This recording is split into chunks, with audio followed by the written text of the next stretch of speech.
वैसे मेरा जन्म ही एक दुर्घटना किसी के लिए होनी हो, मेरी पत्नी के लिए तो है। और पहली दुर्घटना तब घटित हुई जब मेरे पिता मेरा विवाह प्रस्ताव लेके मेरी सासू माँ के पास गए। मेरी सासू माँ के पास गए, मेरा फोटो दिखाया। फोटो देखते ही मेरी सासू माँ उछल पड़ी, कह रहे वाह मेरी छोरी गोरी गट ने तुम्हारा छोरा काला काट। मैं बूढ़ी हूँ अंधी थोड़ी हूँ कि मेरी गाय जैसी छोरी किसी भी काले सांड से भी आती हूँ।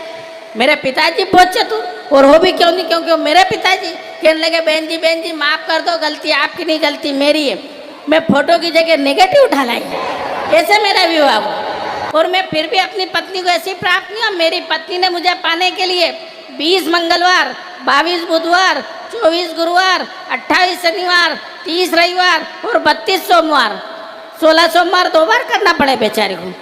आखिरी 16 सोमवार के दिन वो भगवान भोलेनाथ के सामने खड़े हुए कहे भगवान मुझे सुंदर सुयोग के वर दे। भगवान बोले पीके भंग के गोले, ऊपर से ही बोले तथास्तु। मैं जैसे ही घोड़ी चढ़ के उसके घर पे गया तो मुझे ऊपर से ही देख के चिल्लाई कि भगवान तेरा कैसा न्याय, मुझे कुछ समझ में नहीं आए। तो भगवान बोले, फिर ऊपर से बोले कि जैसा बीज डालोगे वैसे ही पुष्प खिलता है, और रख ले बेटा 1.25 रुपए के प्रसाद में ऐसे ही मिलता है। मैं कह रहा हूँ मेरे साथ घटनाएं नहीं दुर्घटनाएं घटित होती हैं। अभी मैं मथुरा रेलवे स्टेशन पर उतरा, भाई साहब सही बता रहा हूँ, तो जूते की पालिश वाला क्या कहने लगा भाई साहब पालिश करवा लो। मैंने कहा रहने दे यार प्रोग्राम में जाना है। कहने लगा करवा लो भाई साहब, ऐसी करूंगा कि जूते में आपका मुंह दिखाई देगा। ये दादा मेरे साथ थे, कहने लगे क्यों झूठ बोलता है, इसका तो कांच में भी दिखाई नहीं देता है। बिल्कुल सच्ची बात बता रहा हूँ। मैं और मेरी पत्नी बाजार गए, पत्नी ने जिद करी कि मुझे जनरल स्टोर से कुछ सामान खरीदना। मैंने कहा चलो। दुकानदार के पास गए, दुकानदार ने पूछा भाभी जी क्या चाहिए। पत्नी ने कहा इसकी नेल पॉलिश। दुकानदार ने फिर प्रश्न किया भाभी जी कौन से कलर की दिखाऊं। अच्छा कलर का नाम सुन के थोड़ी भावुक हो गई कि जब पति चुनने में ही कलर नहीं देखा तो नेल पॉलिश देखने में खरीदने में क्या कलर देखो। दुकानदार चालाक था, उसने कहा नहीं बहन जी परमात्मा ने अवसर दिया है, इसका लाभ लो। पत्नी ने कहा कि एक काम करो स्किन कलर के दिखा दो। अच्छा दुकानदार मजाक के मूड में तत्काल पूछ पड़ा भाभी जी किसके स्किन के कलर की दिखाऊं, आपकी के भाई साहब के स्किन के कलर की।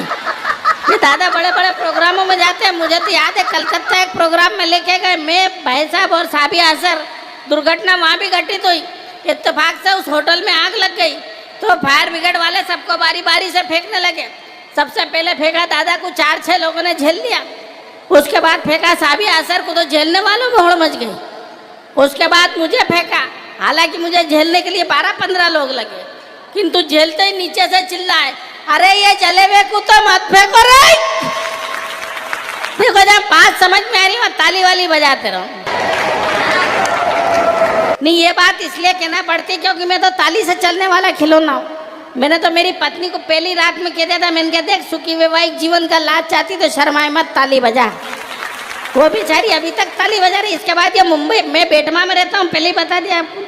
नदी तालाब में नहाने वाला व्यक्ति पहली बार गांव के तालाब में जाकर कूदा तो सारे जीव जंतु बाहर हो गए कि अंदर अंधेरा ही अंधेरा हो गया। ये मुंबई एक प्रोग्राम में लेके गए, जिस होटल में ठहराया वहाँ स्विमिंग पूल। अच्छा स्विमिंग पूल मैंने पहली बार देखा क्या दौड़ा दौड़ा गया और कूद गया, तो वो जितने भी लोग नहा रहे थे वो बाहर हो गए। वो स्विमर दौड़ा दौड़ा कि क्या हुआ क्या आदमी कलर छोड़ रहा है। मुझे स्विमिंग पूल से बाहर निकाल दिया भाई साहब। मैं उदास होकर बैठ गई थी, इन्होंने समझाया कि तू क्यों उदास होता, चल तुझे मैं संवाद दिला कर लाता हूँ। ये लेके गए मुझे जुहू बीच पर। मैं भी अर्धनग्न अवस्था में मलिका शेरावत स्टाइल में टावल वगैरह लपेट कर लेट गया। चूँकि निरंतर यात्राओं में था, थका हुआ था। क्या देखता हूँ कि थोड़ी देर में आसपास के जो भी चील कौवे सब मेरे पास आकर बैठ गए। एक सहेली ने फिर पूछा कि क्या हुआ, तो क्या हमारा देवता मर गया है। भाई साहब जनरली लोग नाम और चेहरे से पहचाने जाते हैं। मैं विश्व में एकमात्र ऐसा इंसान हूँ जो केवल अपने दांतों से पहचाना जाता हूँ, क्योंकि अंधेरे में वही दिखाई देते हैं। मेरे विवाह के बाद जब मेरे बच्चे गोरे भूरे हुए तो आसपास के लोगों को शंका पैदा हुई, यहाँ तक कि मध्य प्रदेश सरकार तक चिंतित हो गई। ये प्रजाति धीरे धीरे नष्ट हो रही है, इसकी सुरक्षा अत्यंत आवश्यक है। उन्होंने तत्काल एक पत्र केंद्र सरकार को लिखा मुझे Z+ सुरक्षा दिलाने के लिए। हंसने की बात नहीं है साहब, जब इस सहिष्णु देश में असहिष्णुता की बात करने वाले देश के गद्दारों को पुलिस सुरक्षा प्रदान की जा सकती है तो मेरे जैसे कलमकार को क्यों नहीं की जा सकती।